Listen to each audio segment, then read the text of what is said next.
What's up, everybody, and welcome to episode 161 of Two Amazon Sellers and a Microphone, brought to you by Solozo. And today, Chris, we're bringing on our favorites. We got them back on. The rock stars, superstars from Noviland, Francois Jeffrey and Lisa Kinski. How are you guys doing? We're awesome. Thank you for having us again. Yeah, thank you. It's always a pleasure. Every time I step into the room or like see you guys, Chris is always smiling. First of all, that's always a thing, and then you're always in a good mood. So it's like both of you guys combined puts me in a good mood, no matter how bad my day is going.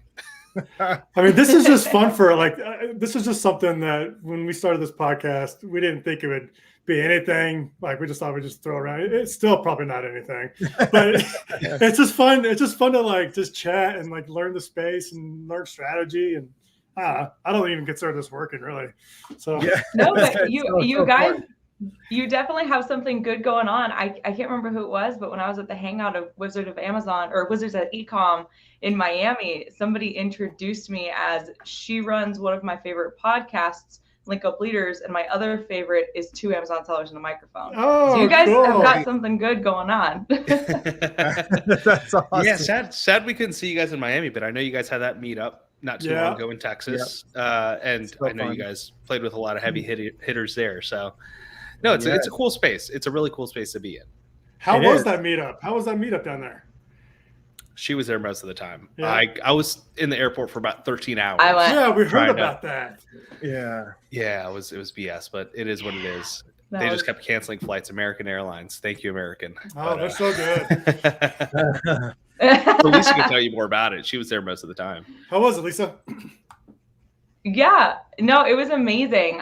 So that was my first foray into the events of the industry, and Carlos was gracious enough to host us at the Miami locations of Wizards of Ecom, and I met a ton of great people. Got to finally see Amy Weiss in person, Carlos, of course, met a couple of sellers, met Norm and David Dayon and Tim Jordan. So it's when you guys were talking about who was in Texas, I was like, what did they do? Fly straight from Texas to Miami? That had to have been what they did.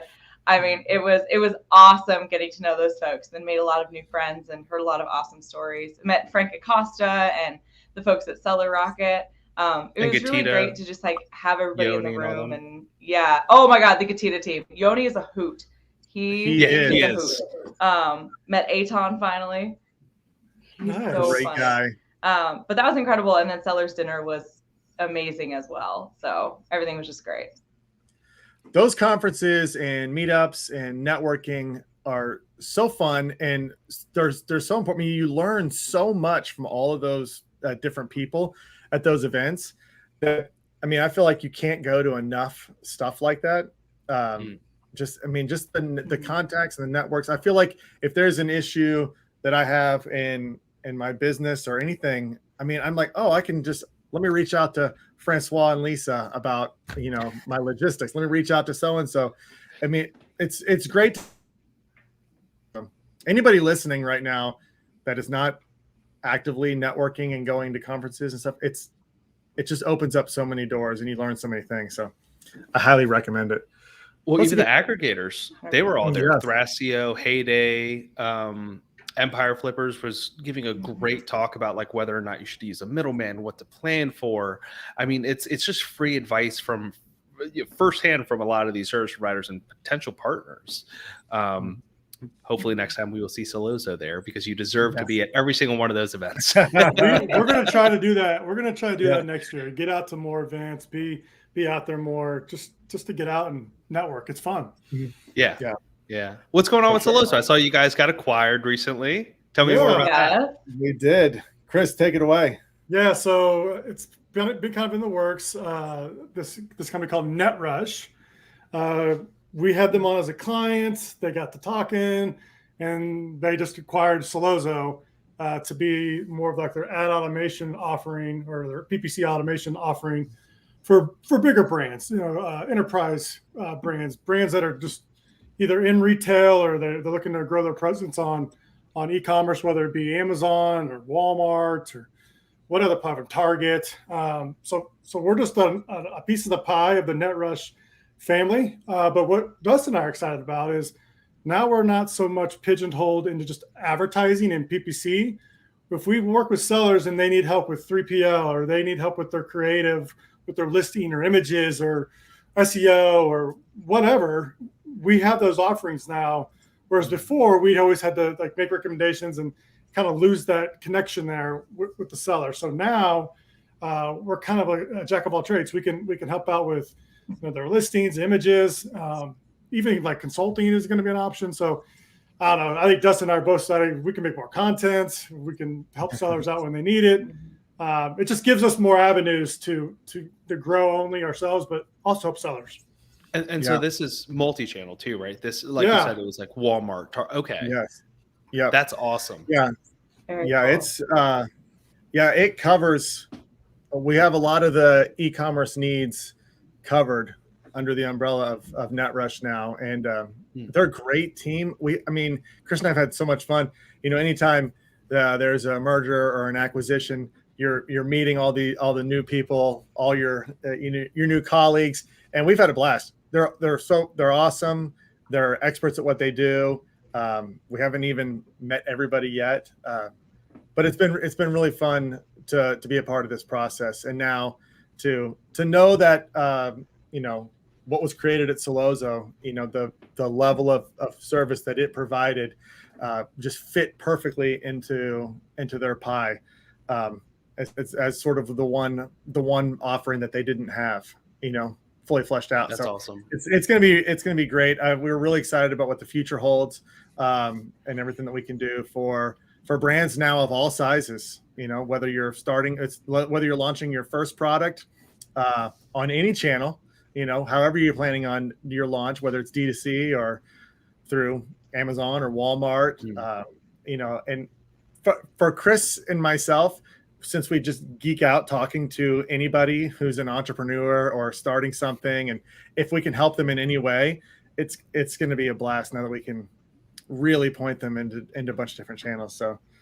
that's what's happening with us. It's we're definitely busy. It's like we're the accelerator instead of aggregator is the way I like to look at it.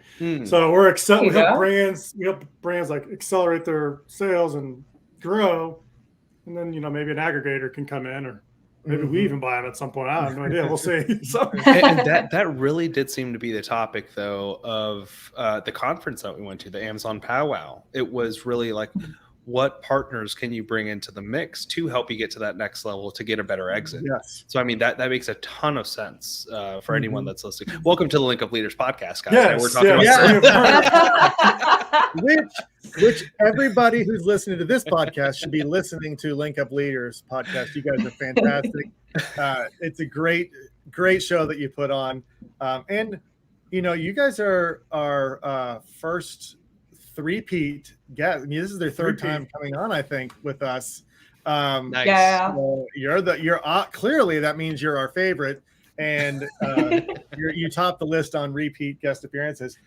And we want to talk all about what's happening at Noviland now. You guys have some really cool things happening, and I want to talk about those because it's a new marketplace that we can sell on. That's so exciting. I want to dive in and talk all about that. And then I want to talk about just some updates on what's going on in the logistics world right now. And maybe if there's ways that can help people navigate, because it's crazy. It's crazy on all fronts right now. But we'll save that conversation for later. Let's talk about Noviland. Why don't you guys, for anybody who's listening right now and doesn't know what you guys do at Noviland, let's talk about that, and then let's talk about your new exciting project that you guys have released now. Yeah. So for anyone that doesn't know about Noviland, we are a full stack supply chain infrastructure, all the way from sourcing your products to production oversight, quality control management, logistics. And in the past about year and a half, we've also gotten into distribution and 3PL fulfillment.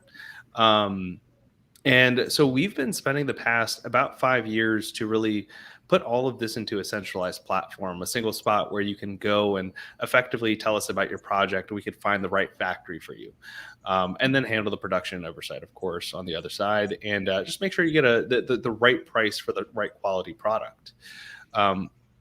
developing those relationships with the factories, of course, and also looking at the best logistic channels for you. So whether that is going through Los Angeles, whether that's going to Houston, Savannah, I mean, we make it really easy for you to just plug in a few different destinations and you would see the shipping costs there as well as the customs and import duties.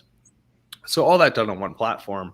And that's been our bread and butter, I would say, for the past a little bit over 5 years, just building this up.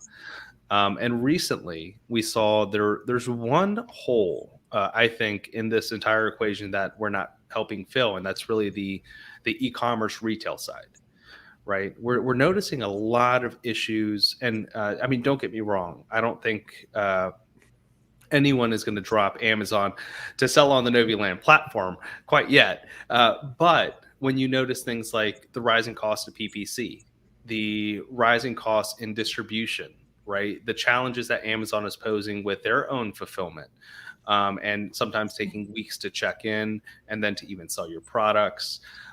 So, I mean, with all these different challenges, I think it's opened the eyes to a lot of brands to say, hey, you know, for the past few years, I've done great. I've built a 8-figure business. We have great margins, but as soon as something goes wrong, wink, wink, the pandemic, and throws anything out of whack, it's hard to manage.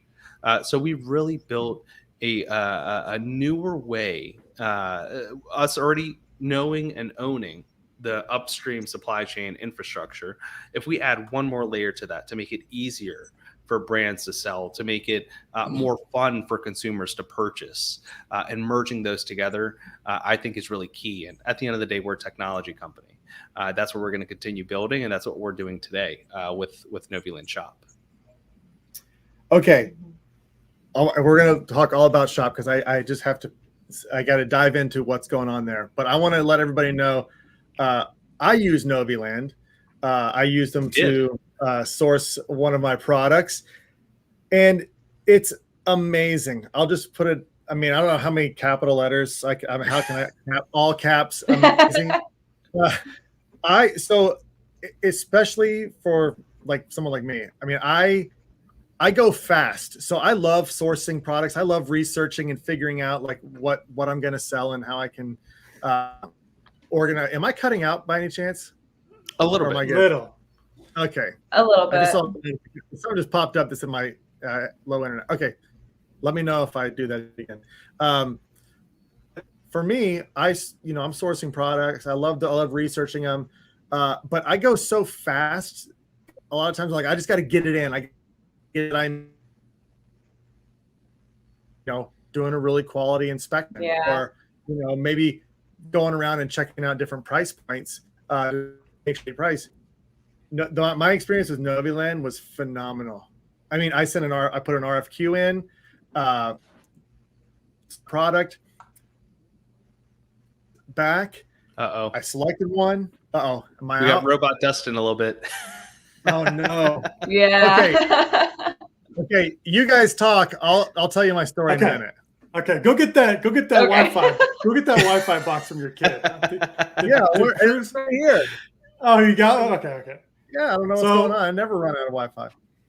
You're not. We've determined that StreamYard just uses a ton of bandwidth. It does.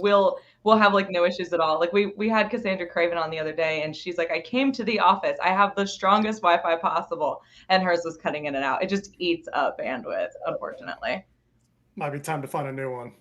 Yeah. Chris, what do you have? You're looking crystal clear over there. I upgraded. I went to the Google Fiber route. The Google Fiber. Yeah. My buddy was telling me about that in Miami. Yeah, I upgraded. Oh shit, you're I'm stealing it all. Come bring it over.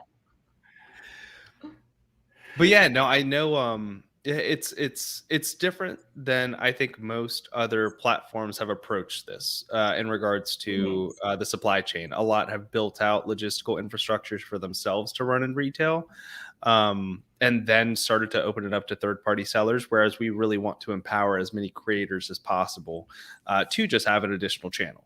And that's really the basis of Noviland Shop. Of course, there's a lot of things that we're building out right now that in the next 4 or 5 months, I think are going to make it even more exciting. But it takes on this new social commerce aspect that a lot of other countries are actually using. For example, in China.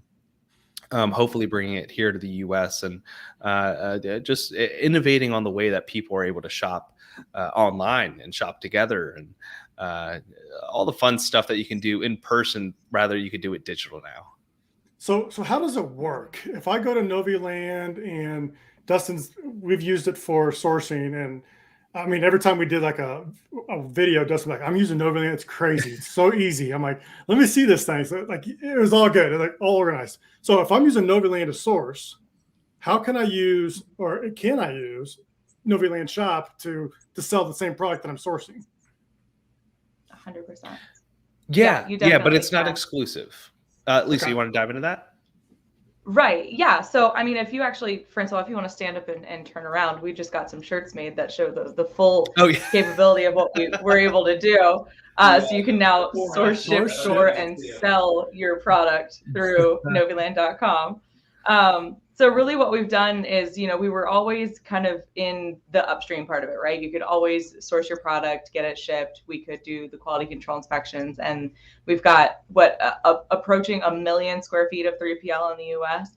So we've always been able to do the front end of things. And now we just wanted to give an opportunity for folks to also sell their products. And like Francois said, in a fun, new way where folks can shop together and save together. So instead of then having to use the 3PL to maybe drip feed your Amazon FBA and then deal with their inventory limitations, and if your IPI drops down, I mean, Amazon's always going to be the big one, and it's going to be the breadwinner for a lot of people. But this has also shown that diversifying your marketplace portfolio is a good thing to do. I mean, you want to be able to sell through different channels. And it really just, again, we're all about simplification and streamlining, and it just makes it easier for those brand owners and creators to get their their products into the hands of people that need them most in the leanest way possible. But to go back on your question a little bit, Chris, it's not exclusive. Someone that sources through us doesn't necessarily have to sell through Shop, and someone that sells through Shop doesn't necessarily have to source through us. The only caveat that really comes with Shop is the utilization of our 3PL fulfillment. And that's because we are creating a lot of lean operations when it comes to that last mile fulfillment, as well as just the management of their inventory. So, for example, right now we have a very closed environment working with very close partners of ours that are exclusively using our 3PL fulfillment. Some might be sourcing from us, some might be using our logistics also, but the uniform across the board is that they're all using our 3PL fulfillment. And it's through a series of algorithms and operations that we can just help them streamline those fulfillment capabilities to essentially make it a little bit cheaper for them, a little bit cheaper for the consumer. So everyone ultimately wins. And you don't have to pay things like PPC, which we see is on the rise across the board. You're not competing with 1,000 other brands, right? So with all these aspects that play into your tacos, which you guys talk about so much, you could take that into consideration for even your pricing model on Shop. Again, but to answer your original question, you don't have to source through us to sell on Shop. You just have to have product in our warehouse. And that's really how we ultimately can get those products to the consumers. Well, it makes sense. You're already 3PL in it for them. Now just add a channel where they could sell, a marketplace where they could sell.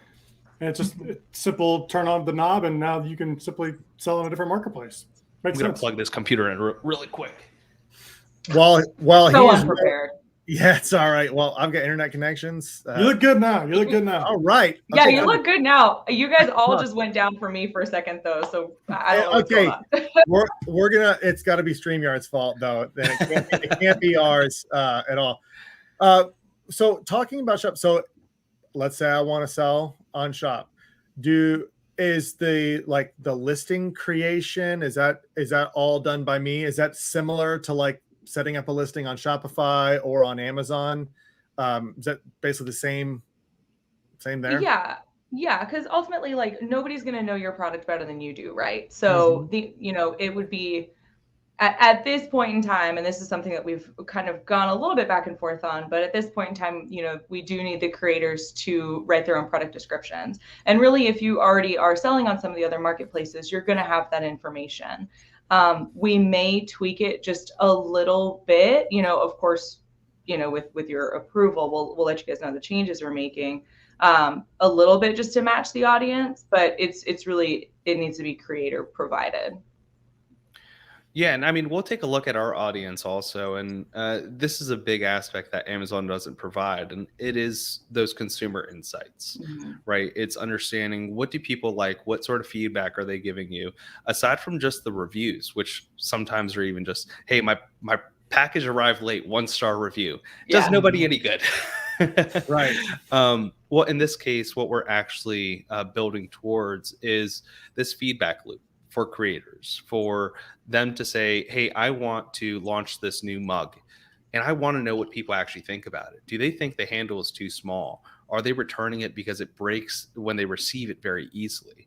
Well, we can make those tweaks and adjustments very easily for those creators, whether they're sourcing through us or not. It's just letting them know, hey, this is what people are saying about your product, right? They're in love, let's say, with the handle size or the design or the shape. Well, these different aspects for you as a creator selling on Amazon, selling on Walmart, selling on Target, they matter. The words that your consumers are using matter because it plays into your copy, it plays into your keyword targeting, into your listings that you use on those other marketplaces. So if we can provide that feedback to them, and we could essentially create this feedback loop, while at the same time they're making money, everyone's making money, and the consumers are paying less and getting, you know, the same level of service, if not better than other marketplaces, then why the hell not? Especially if we already have the products. It's little to no effort to have your products listed on Noviland Shop, as it is to not at the end of the day. You have your Amazon listing. You give us the information. You give us the pictures. You give us the pricing.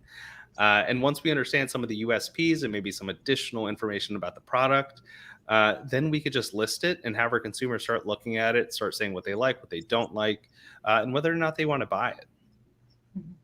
What's the lead times? What's the lead times look like? If I buy a product off the Noviland Shop, what can I expect as far as shipping times? Likely still somewhere between 5 and 7 days. Okay. So we're not offering the 2-day right now, at least. It's something that we're looking into in the future, but this plays into the logistics conversation, Yes. right? About, and it's a topic I think has been picked up by a lot of news outlets, especially recently, which I'm very happy about. It thrills me anytime I hear the word supply chain mentioned in the news. Let me start off prefacing that because it might make me nerd out a little bit. But it talks about, you know, the driver shortage, first of all. And then we're talking about distribution backup. So whenever you go to let's say from my 3PL, we're shipping out 1 box of these. Well, a FedEx driver or UPS driver will typically either come pick it up if they're small parcel, or you'll have a trailer left at the 3PL to fill up. They take it back to their distribution center. They scan it in. They send it off to the regional distribution center. There's a lot of facility touch points, right? That's typically what you find in the tracking on FedEx or UPS. Well, with not enough drivers, with everyone buying more, with essentially everything shifting to e-commerce, and the reliance only being on these conglomerates, only being on USPS, only being on FedEx, on UPS, these 3 major players. And of course, we have the supplementary ones like Deliver, which also offers a 2-day shipping. Well, that's causing bottlenecks, right? So even a 5 to 7 day, even on Amazon today, you go in, you find a Prime badge, and it might not even be 2 days. Yeah. And this is one of the most established logistics companies that you could possibly imagine with the infrastructure that they have. They have products across the board, different warehouses. They know the most optimal routes, and they can't even keep a 2-day promise. So for us to try to get it to you in 5 to 7 days, it's something that we're always going to keep striving for. Of course, we want to get to that 2-day shipping. It's something that I think we will be able to get to in the next 6 to 12 months through the right partnerships and the right conversations. And of course, as supply chain eases up across the board, I think that's something that we're only going to look to provide in the future. All right. So that you brought up all the logistics stuff. Now I'd love to start talking about a little bit more of that in the state of where we are. number one, do you see it getting better in the near term or longer down the road? Well, I think we have to define what short and long term is, right? If we're talking in the next 6 months, and it also depends on what we're talking about better, right? If we're talking port congestion alleviating, maybe, post Chinese New Year, we'll see a short stint of alleviation because nothing's going to be leaving China and a lot of these major Southeast Asian countries. But who's to say that right after that happens and the factories all pick back up, and let's say all the U.S. brands order massive quantities because they don't want to stock out, that we don't see that again, right? So, well, I don't think anyone can confidently say that we're going to see alleviation on the port congestion side. Now, on the pricing side, I think we have started to see that. Now, we're not necessarily paying $24,000 for a 40-foot container coming to the East Coast, which is absurd, first of all. That's insane. Yeah. I mean, we're talking about at least between 400% and 700% price spikes when it comes to containers. I mean, there's only so long that companies can do to eat those costs, but ultimately comes down to, hey, the consumers are going to have to eat it eventually. For right? sure. What are they willing to pay? So now we're talking about more expensive shipping, more expensive PPC because the competition has risen, more expensive 3PL costs because the demand is surging, longer lead times, so it's harder to plan. So you're placing larger inventory orders. Your capital is stuck in inventory. I mean, there's so many issues that I just see so many new opportunities. And to go back to the question of we see anything really letting up in the next short or long term for shipping and logistics? Not really. I don't think anything is necessarily going to improve. Hopefully things don't get better. Hopefully things don't get worse. Hopefully things don't get better. I like that one. But I mean, we're seeing, over 70 container ships, for example, at just the port of LA and Long Beach. We're seeing over 24 container ships at the port of Savannah. It's natural for all these brands to just say, hey, we can't go to Long Beach, so let's try to go through Texas, or let's try to go through the Great Lakes. Inbound ports are starting to open back up. And so it's a mess, but again, I think this is where we see tremendous opportunities. Port of LA is trying to do 24/7. It's something that they've never tried out before. Warehouses aren't prepared for it. Truckers aren't prepared for it. How have they not tried? Yeah, exactly. I mean, you would think, because in China, for example, and a lot of other countries, they run 24/7 ports. Well, here we need to remember warehouses close at about 6 to 7 p.m. Particularly those that are on the West Coast and I know the ones that are in the Atlanta area too. They can't receive products. If truckers can't leave the ports with containers because the warehouse is closed, and there's nowhere for them to go, right? So these truck yards are just going to keep filling up and filling up and filling up. It's going to be longer lead times, more delays. It's painful to say that it's not going to get better before Chinese New Year, definitely. We might see a short stint of it getting better post Chinese New Year, but I expect it to pick back up right after that. I think a lot of companies and brands see the value in having inventory rather than running a just-in-time lean model of supply chain. So this may turn into something, but I'll just ask it anyway. You guys are, Francois and Lisa, you guys are more plugged into logistics than Dustin and I are. How did we not see this coming? Like how did this? I know there might be outside factors that might control this, whatever, different topic. But like, how were we not ready for that? Like, why is this happening? Well, in large part, it's because it's so siloed. Every aspect of it, right? Manufacturing is siloed from freight. Freight is siloed from ports. Ports are siloed from truckers. Trucks are siloed from 3PLs. And when everything has to work in perfect harmony for the entire supply chain to work, you're going to have issues if even one piece of it messes up, right? So, I mean, when we had predictions about 18 months ago of people not spending, which seemed absurd to begin with. Like, first of all, this is America. Everyone loves to spend. If we have money, we're going to blow it somehow, some way, right? Yeah. So to think that no one was going to spend was absurd. Everything naturally shifted to e-commerce. We saw massive booms. I think I saw somewhere like a 300% increase in spend on e-commerce versus retail at one point. So, I mean, with that happening, it was just a knock-on effect after knock-on effect after knock-on effect. I don't know how no one saw it coming. We've been having the same conversation that we're having here today about 18 months ago, and telling, essentially being the bearer of bad news, where a lot of our clients even were saying, well, I want to go with a different freight forwarder because they're promising me something different.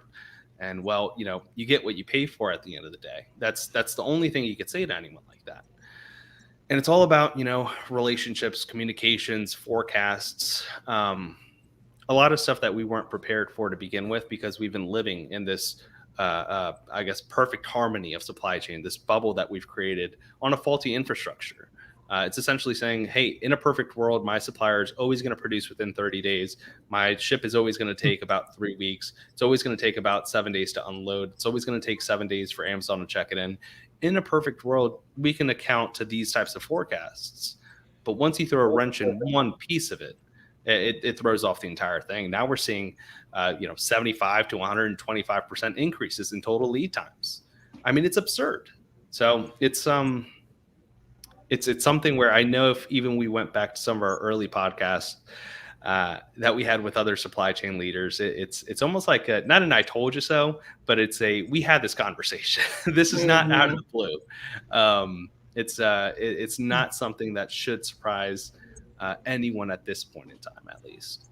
Do you think this makes brands like Target, Best Buy reevaluate how they import their goods using third parties, and maybe they just have their own division where they have their own ships and they control it so they could avoid things like this? I think in large part, we've seen a lot of these major corporations do this, charter boats specifically for, let's say, 1,000 containers that they wanted to bring in. And they typically will sign like something like a between 1 and 5 year lease on that boat. Now, I think it's something that gives them more ownership on the supply chain, but I think every time that they cut out pieces of the middleman and they take more ownership, their operational risk slightly decreases, but their costs increase, right? So it's something to consider where, if they wanted to have a full staff, I'm sure they could. I'm sure a lot of these corporations could, but you're cutting out a lot of people and you might piss a lot of people off, right? So it's like, do I want to have healthy relationships with people that could help me out? Or maybe do I diversify? Do I also have this one chartered boat, pay a little bit more, have people manage and operate that, while at the same time still using some of these third-party partners to continue running our business? I think you need to have a healthy combination of both. I think diversification is key for any business, but particularly the import-export.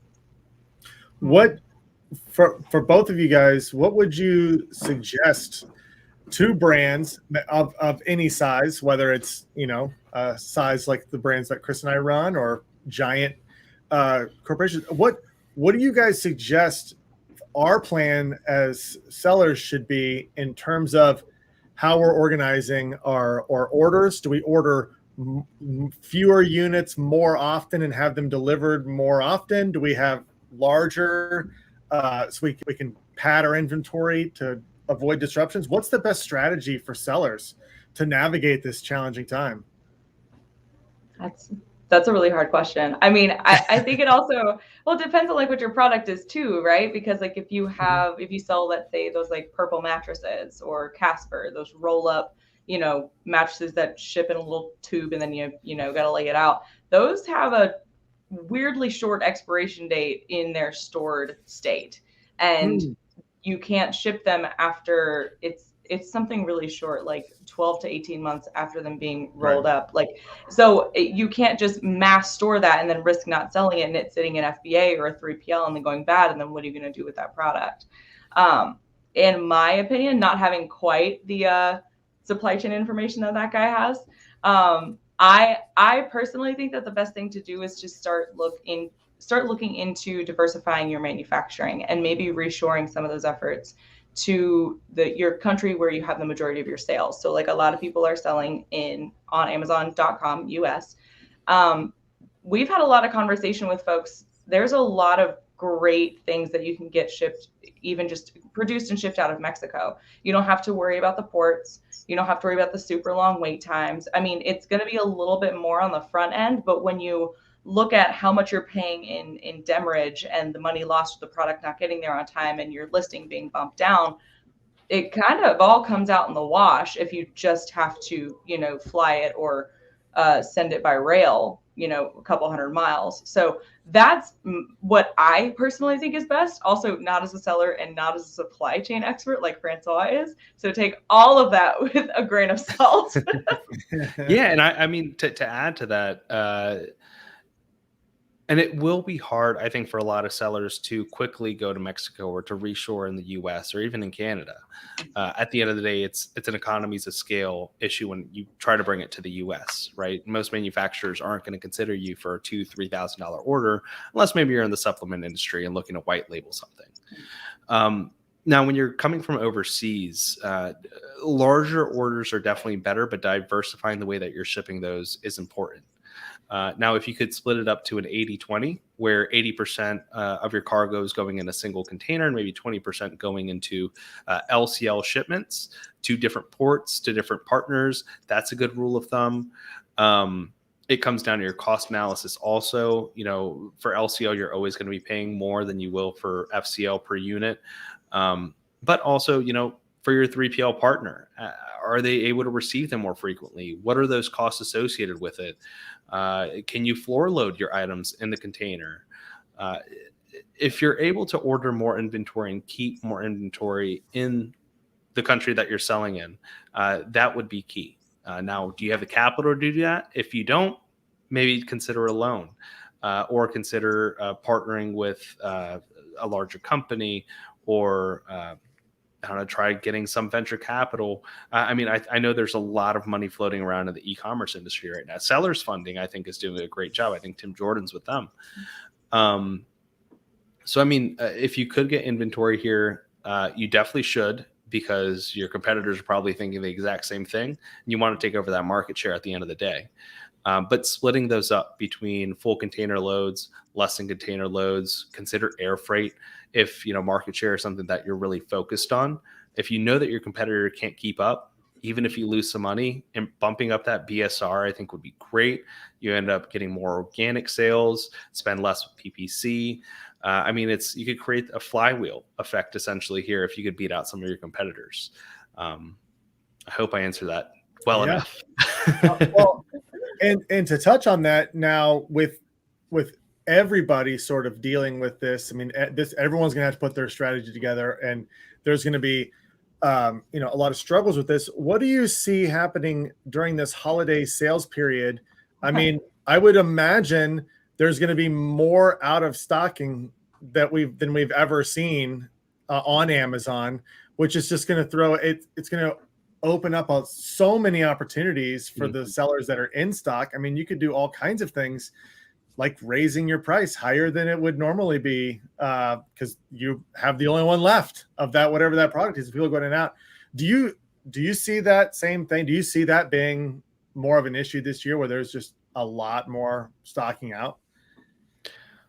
Well, I think it's particularly prevalent in companies that are waiting for the best price, and those that are price shopping more than they are partner shopping. Now, if you find someone reliable that's a little bit more expensive, I would say go for it. Right now, it's a time game, right? And if you can get it there quicker, if you get it to the Amazon fulfillment center quicker because they're having longer lead times to check in, if you have a partner that can, let's say, ship small parcel to Amazon FBA because they have a different check-in for that versus they do for LTL versus full containers. So they have all these different check-in processes also.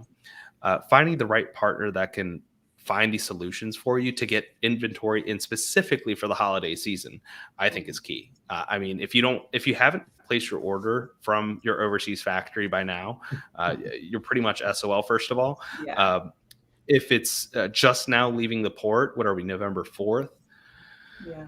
We're talking about 70 70 to 90 days realistically for that container to get across the China port, to get across the US port, to get trucks to deliver those to a 3PL or maybe directly to an Amazon center.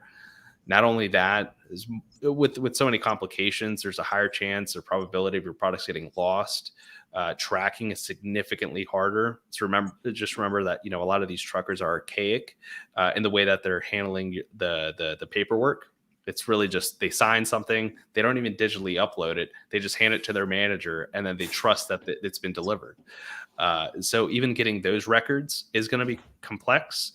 If you can get something digitized, I think now is key, specifically with Amazon, right? It's they implemented this one policy where they were no longer signing, and they didn't even know this. We had to contact them, and their reps had no clue what was going on here.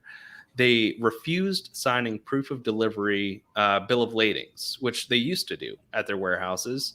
And then they said, no, we're going to digitize this. And they weren't sending out the digitized versions of saying, yes, we received it. So a lot of people were having their inventory stuck there.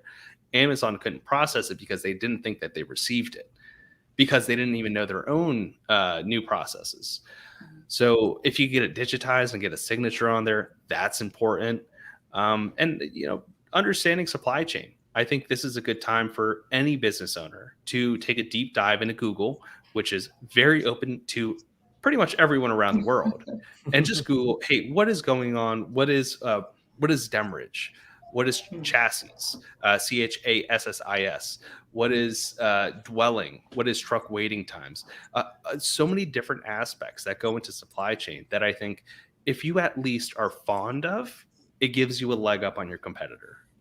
Yeah, this is definitely an area that's much more complex, or you pay more attention to now than years past. You just sourced a product, it came across the boat, yada, yada, yada, shows up at Amazon. Now it's like, you know, 24 grand for a container. I don't know how anybody's doing that. Like, are there ways like you could Crying, that's how they're doing it. Right. Well, are there like I'm just trying to think personally, like if I was to do that, is there terms I can do with my supplier? Like, look, I know this thing's going to be expensive. Can I give you like 30% now, and like 30% in 60 days and so on, like pay it off? Or is it like, is there something I could do there?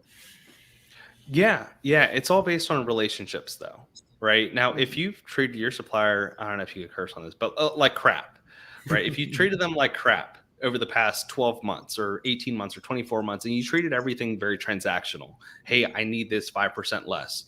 Well, why? Well, I just need it 5% less, or I'm going to go find someone else. Well, they give you that 5%.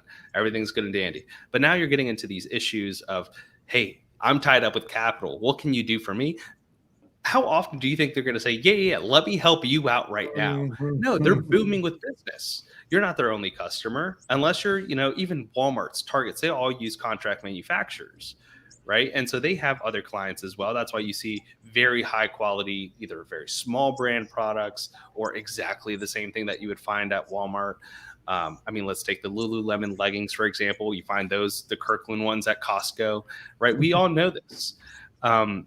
So it's important to remember that if you have a relationship with them and a healthy relationship with them, where there is give and take on both sides, you are understanding, you do tell them what your plans are, you could probably get better terms with them. Now, if there's an opportunity for you to send them something on Chinese New Year, for you to just send them a thank you gift, it doesn't matter if it's a factory owner, if it's your sourcing agent, if it's just a representative that you've been talking to for a few months. Send them something nice. Get with them on WeChat. Ask them how their day's going. Chances are it's rough for them too, right? So, I mean, if you just do the smallest things, it's very surprising how often that gets overlooked. But do the smallest things, you will likely get something in return, whether that's an additional 15 days. And best case scenario, they'll give you net terms, right? They'll say, pay me 30% up front, net, 15 on the rest of it. That means the entire way from the factory to the Chinese port, from the port to the US, no matter if it's stuck in customs for 6 weeks or for 2 weeks, and then all the way to the 3PL. Let's say they give you net 15. Until you receive those products, you're not paying a dime. And that's all based on a relationship. It's not because they think you're going to do well. They know 10 other customers that are going to do well that they can offer these credit lines to. So it's about building that relationship with them, and then you can ask them for something. But if it's off the bat, if it's just because you heard it on some podcast or from some YouTuber that says that you need to negotiate payment terms right now, that there's no chance in hell they're going to look at it, even consider it. And actually, it would probably be an insult to them for you to even propose it. So I kind of went on a rant, but relationship is key at the end of the day. I don't know if you've seen the documentary of Lululemon. When you said that, I immediately thought of that documentary. Oh gosh, I think it was on Hulu. Is that Lululemon or LuLaRoe? Oh, LuLaRoe. God damn it. LuLaRoe, yes. Potato, same. A little different. So you don't know what Lululemon is. The athletic brand. LuLaRoe was a leggings MLM that apparently got sued out the yin yang. I haven't watched it yet. I want to. I have not. No, I haven't seen that. I haven't even heard of it. Apparently. It's on the sourcing side. I think it's on Hulu. Yeah, so Hulu or Amazon Prime, one of those. It's on one of those. It's pretty funny. The things they did, it was insane. So how can I, like Mexico? Lisa, you touched on Mexico, sourcing Mexico, or even India. I've heard India is good. But how do I find these types of manufacturers? Like, it's pretty easy. We hopped over and you could find it, in China and stuff. But how do you find manufacturers in Mexico? Yeah, so I mean, we know Omar Dar. He works with Witrack, that he owns that company. He works with contract manufacturing, and then also just direct to factory manufacturing, sourcing, whatever, out of Mexico. So he is a great contact. We actually just made a connection with him from somebody at Powwow.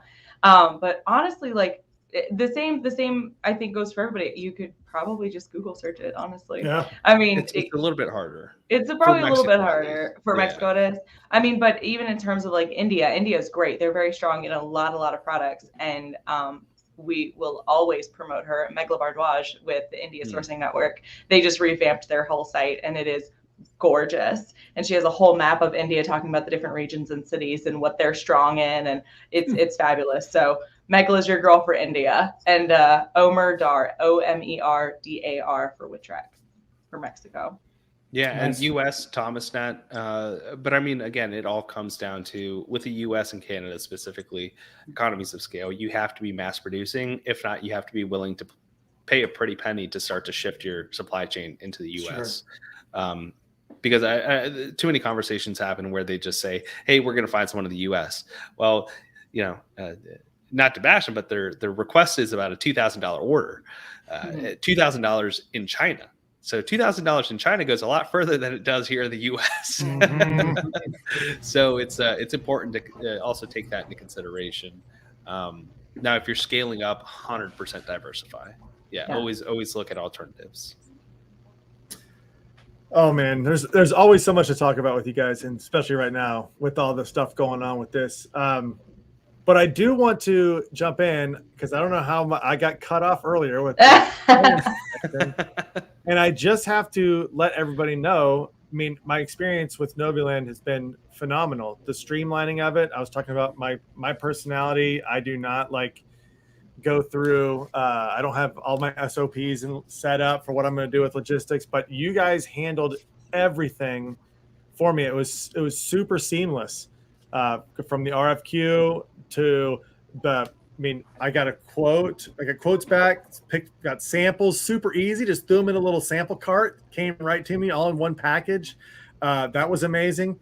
Inspection included. I got my inspection report. I mean, I just kept going and going and going. I'm like, this is the most thorough report I've ever seen in terms of inspection.